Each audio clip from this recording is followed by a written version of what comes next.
Okay. Okay. So We've tell got us about your too much light behind you. Oh, there's too much on. Turn the light off. Move Turn over. this light on. Okay. Oh, we gotta do it. Okay, is that better? I don't know. Yeah. Well, kind of. We pull the curtain behind Mom. Yeah. Just the one on the right. Thank you, Mom. Yeah, that'll work. Okay. Okay. Okay, so my Sapito experience. was, well, okay, so I you know, was terrified. I wasn't actually right up until the moment I sat down, and then the moment I sat down, I became terrified, and I started noticing things like my throat getting dry, and I was like, "Can I have some water?" And you know, but I when I smoked it, I pulled it in, and then I had to swallow it, kind of almost to keep from coughing, you know, because it burnt my throat too.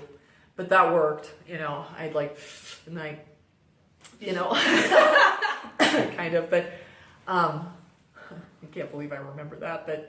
But then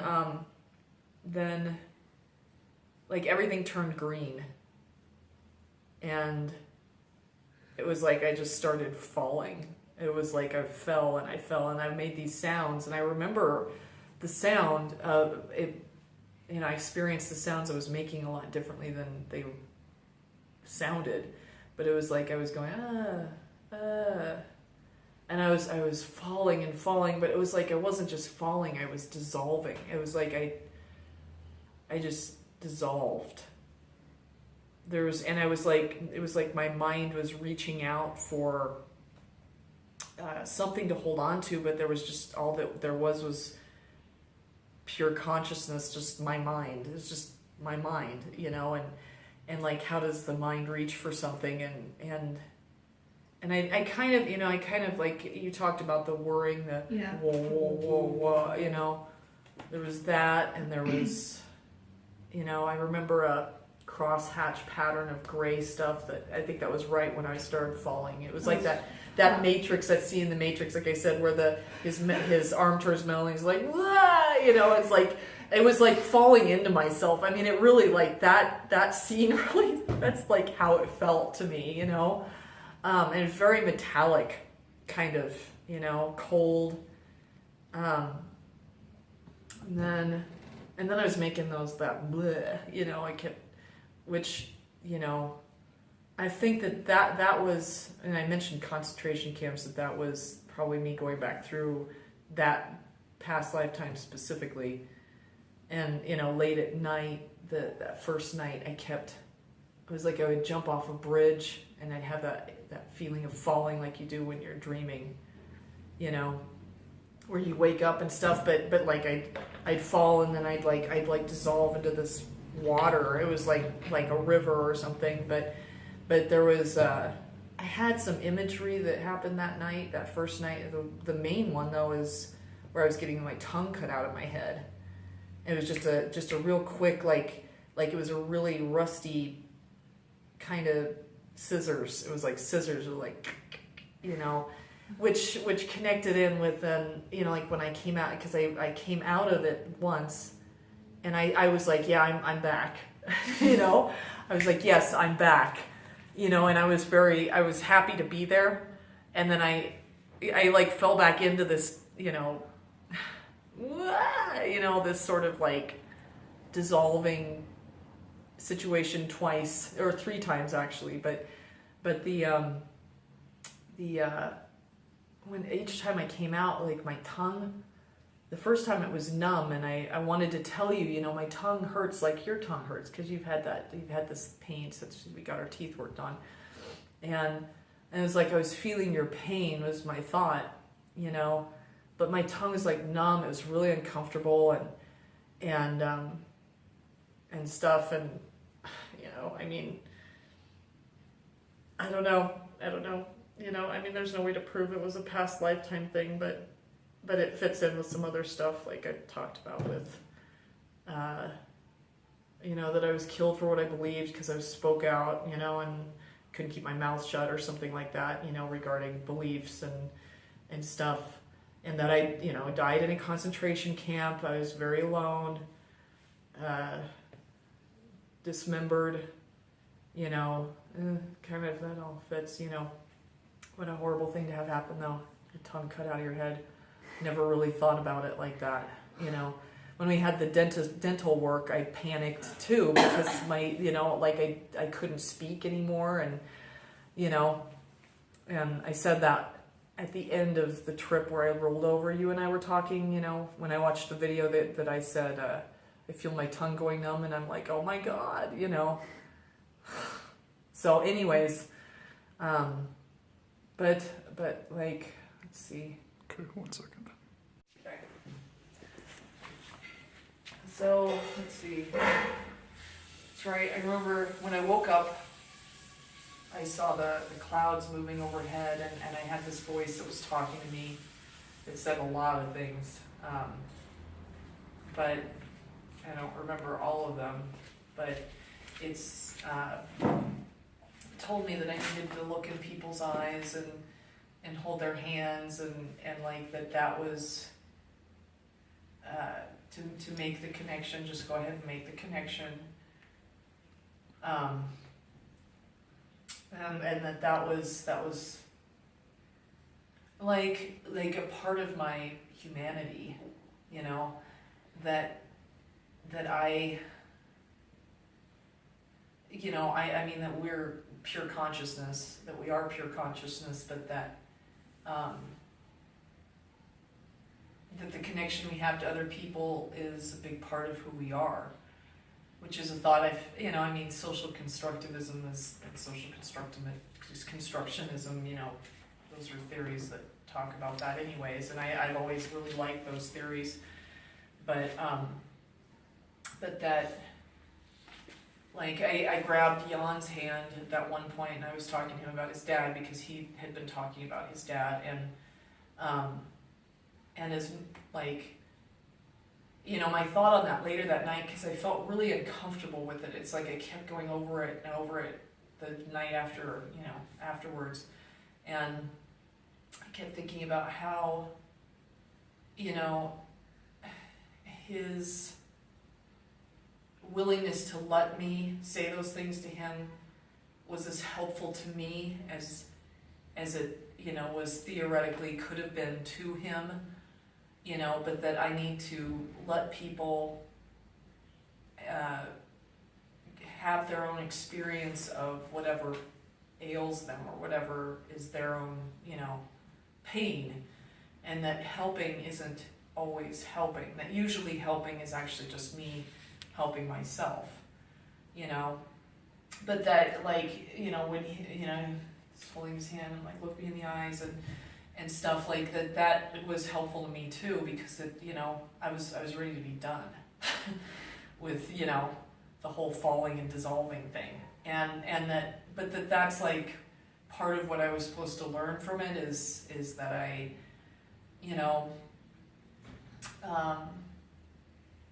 it's not that I cease to exist.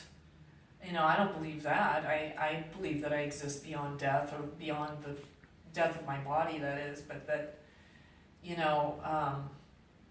but that other people are an essential part of my personality, my existence on earth and stuff, but that I don't necessarily appreciate them in that way, haven't consciously, not quite in that way. I mean, I think a lot. I'm a brainiac, I think a lot about stuff like that, but it's like another layer to it where I experienced it, and how, like, holding Daniel's and Jan's hands, like, like that's what kept me from disappearing, I guess. So you mentioned pure connection, and like Lydian and I both mentioned pure love. Mm-hmm. Do you see pure connection and pure love as different things or the same thing? I think that you can hate somebody and be connected to them too. So yeah, I don't think they're, probably yes and no, because I think hate is also a form of love. It's a form of admiration for sure, envy, those, like, you know, but I think that connection happens even when you're estranged, you know. I think it's like knowing that my dad was having a heart attack when we were watching the ayahuasca, you know. I was thinking about my dad because my dad was, you know, having heart surgery and hadn't spoken to him in 4 years, you know. But I'm sure he doesn't realize, you know, that we came back from that trip to the Amazon and you know, and that it was just pure intuition to friend everybody, you know, in my family again on Facebook, and that's how I made the connection. I'm sure that they think that it's from, you know, that Dee contacted me, or that there were people that contacted me and told me, but it was just gut. It was pure gut, you know.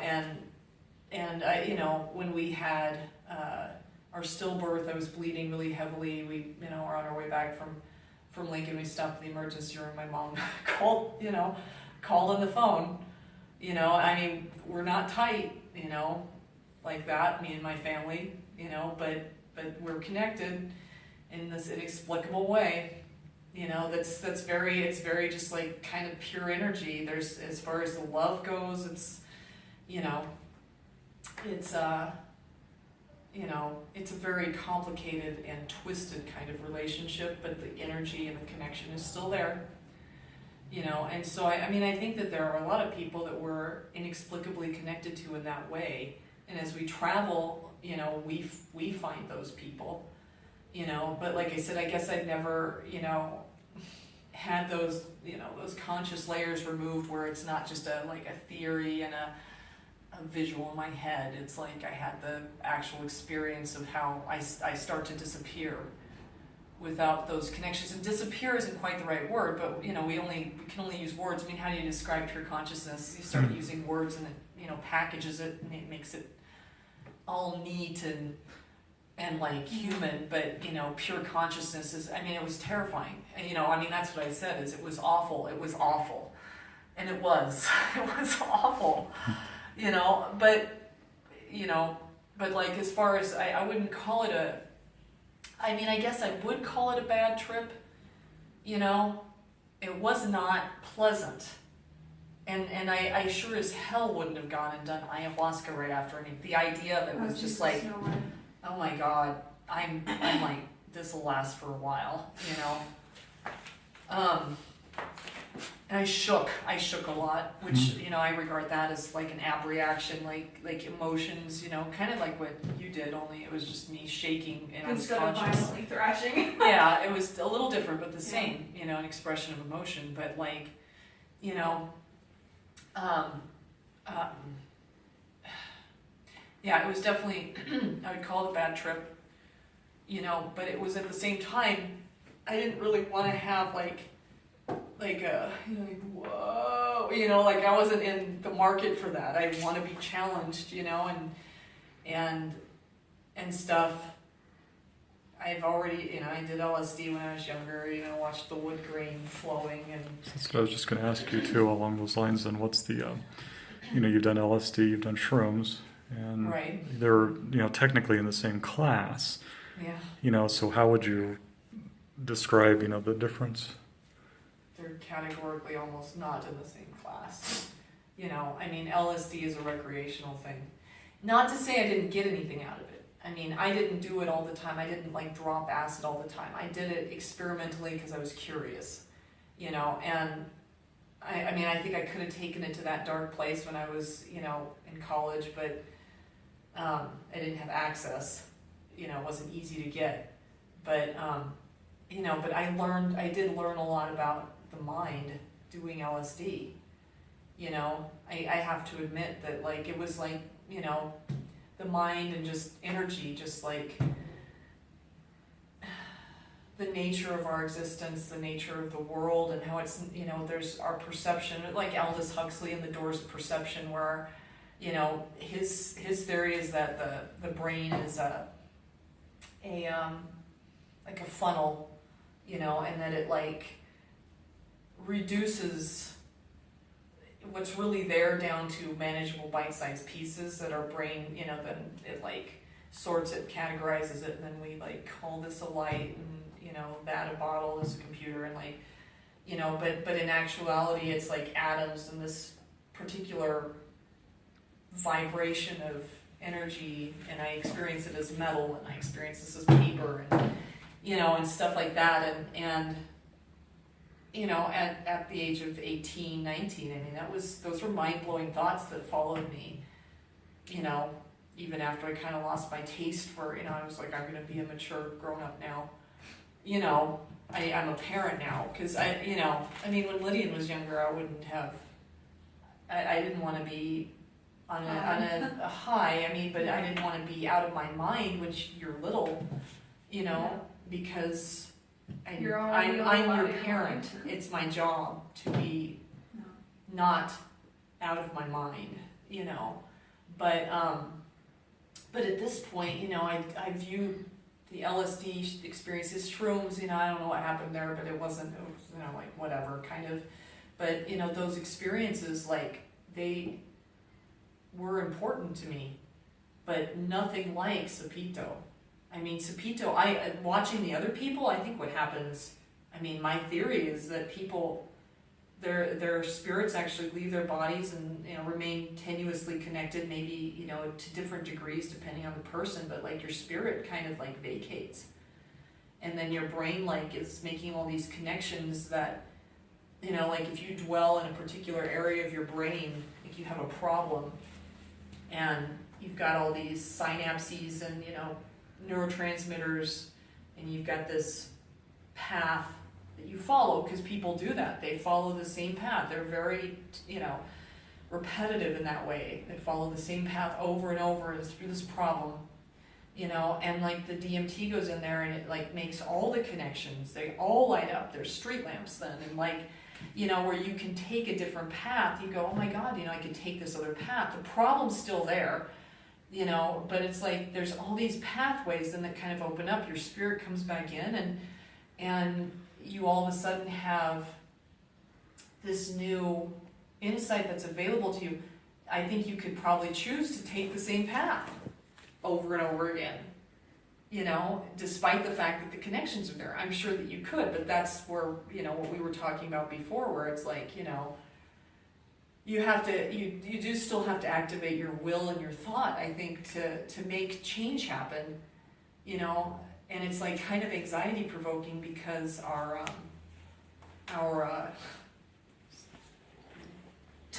he wants up because our it's anxiety provoking because we're used to our patterns and they feel familiar, and they're comfortable, and it's like I feel a ton of anxiety today, and yesterday I felt kind of depressed yesterday, but we're going back. We have to go back to the States now, and we have to sell this house that we built from the ground up, and we molded it, and we have to get rid of this business that we've loved and nurtured, and like, as far as, the people at home go, we might as well be dying. We don't exist to them anymore, and that's like, it's like it's a form of death, and there's definitely a grieving process, but it's like I'm having trouble really thinking all the way through to the end of it, and so that's kind of like this other layer of things that's going on in our lives, and stuff, and so I feel this anxiety, but I'm like, I don't really know what to pin it to exactly, because there's a lot of things I could pin it to, but I do think it has to do with the Sapito, and I think the timing of the Sapito, our meeting with Carolina, that was not, well, like she said, in Spanish, she said, nada es casualidad, nothing is casual, there's no such thing as a coincidence, absolutely, she, our conversation just prior to that was, about trying to go through the Darien Gap with the with the FJ. FJ Cruiser, you know, and we were like, well, maybe, you know, I mean, are we serious about that? I don't know, you know, maybe we are. You never know, you know, we don't really know until we, you know, do it, because that's kind of how we are. But, you know, but like, I mean, and you made the connection on that immediately, you know, Carolina came up, she told us about this, and then you're like, you know, why would I be so willing to go through the Darien Gap or whatever in the FJ Cruiser and then, you know, be scared to snort a little bit of Sapito, you know? But I mean, but there's a big difference. I mean, in a lot of ways, the Sapito was far more frightening, you know? I mean, even though it only lasted like 20, 30, 40 minutes, whatever. Yours lasted about 15, Still lasted. 11, and Dad's 5. Mine actually lasted more like 45 after I completed all 3 of them. But as we've all said, it's still going on right And now. it's still, Whether yeah, it's not still that we're going it's on, not that we're tripping per se, but we have moments yeah. and it's still going on. And I mean, tell us about the rest of your days, because you know we all discussed, you know, Yeah, tell us like about the your- days after Because I you mentioned know. a few of it. I mentioned some of it already. You But, got Yeah. but like, something on your phone. no, thank you. But like,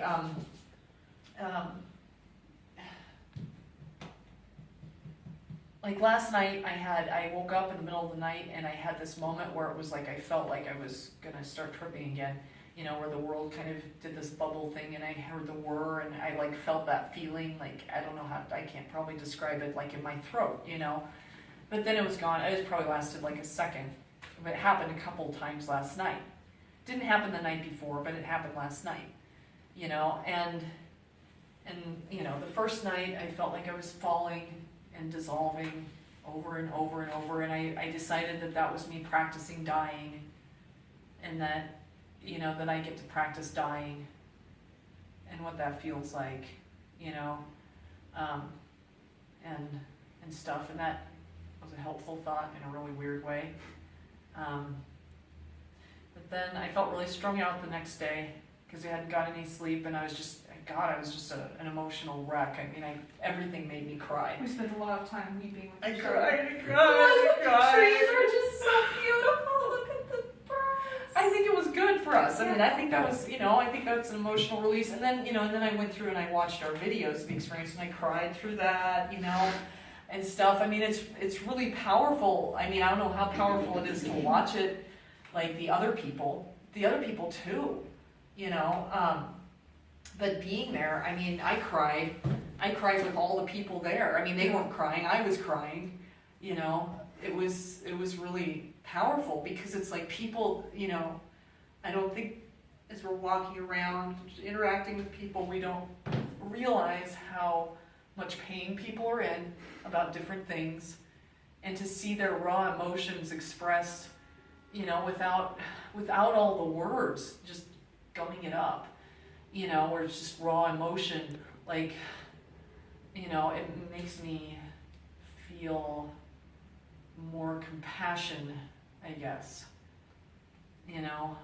Somewhat reassuring, like in terms of our own problems too. Yeah, I mean, you could relate to every single one of them. You know, there was a girl who was like, you know, talking about her brother and her dad, I think, and like that seemed like they maybe had died, and she was, you know, Her working that brother out. was like her other half, is what she kept saying. Okay. And then there was the girl, and she's very quiet. She's just looking for peace. It's, you know, single mom. You know, she's just really quiet. Hers was very peaceful. And then yours, you know, which was about love, you know, and yours was, you know, energetic and like working Dramatic. out, like very, you know, like these emotions, like physically acting out these emotions, you know, and yours was also about love though, because that was what you said when you woke up, was about, you know, we haven't been together for 2,000 years, and, you know, and stuff. And then mine was more icky. But the woman after me, I mean, she was like vomiting, you know. I mean, there was nothing coming up, but like the emotional purge, like that was a big part of her. She was like cursing, she sat She's- up, yeah, she's she's like like, walking around on her Fucking knees. motherfucker, you know, Bitch pussy, bitch bitch pussy. pussy. Yeah. Yeah, I mean, she's just In like, Spanish, of course. unfortunate, unlucky, fucking, you know, Bastard. yeah, and then blah, blah, you know, like, but she, you know, but hers was violent. I mean, it was the vomiting type part was more, it was an emotional purge. Mine was like blah. Like me just Literally. going, yuck, like, ugh, like get it off me. Like, and hers was like this whole, Where it actually had to come out yeah. of her. But she was very, you know, beforehand she was kind of like detached from the group. She sat over to the side and you know, and she seemed angry. You know, not in a negative way. She just seemed like she had some A lot stuff. of anger bottled up. Yeah. And then afterwards, she was very peaceful. You know, and she had some insightful things to say. And She You know, wanted her but daughter to her- see the video and stuff. right, her trip though was like, her trip was probably the, you know, I mean, I don't know what her experience was because I really wasn't tuning in Spanish at all. You know, I mean, I could hear it, some of the things they said in the video afterwards, but it was still a little bit, it's like, you know, it's hard for me to understand in Spanish. I'm not that fluent, you know, but yeah, hers seemed like it would have been kind of a bad trip. But I don't know what her experience, maybe she doesn't remember any of it. So I don't remember any of mine, hardly. Yeah. Who knows? Mine would have been a bad trip if I remembered it, but I didn't remember it. You know, maybe she didn't remember it either, like you're saying. But it's all very personal. It's very personal. Yes, tailored to each individual, I would say. With the limited experience that I have. So that's that.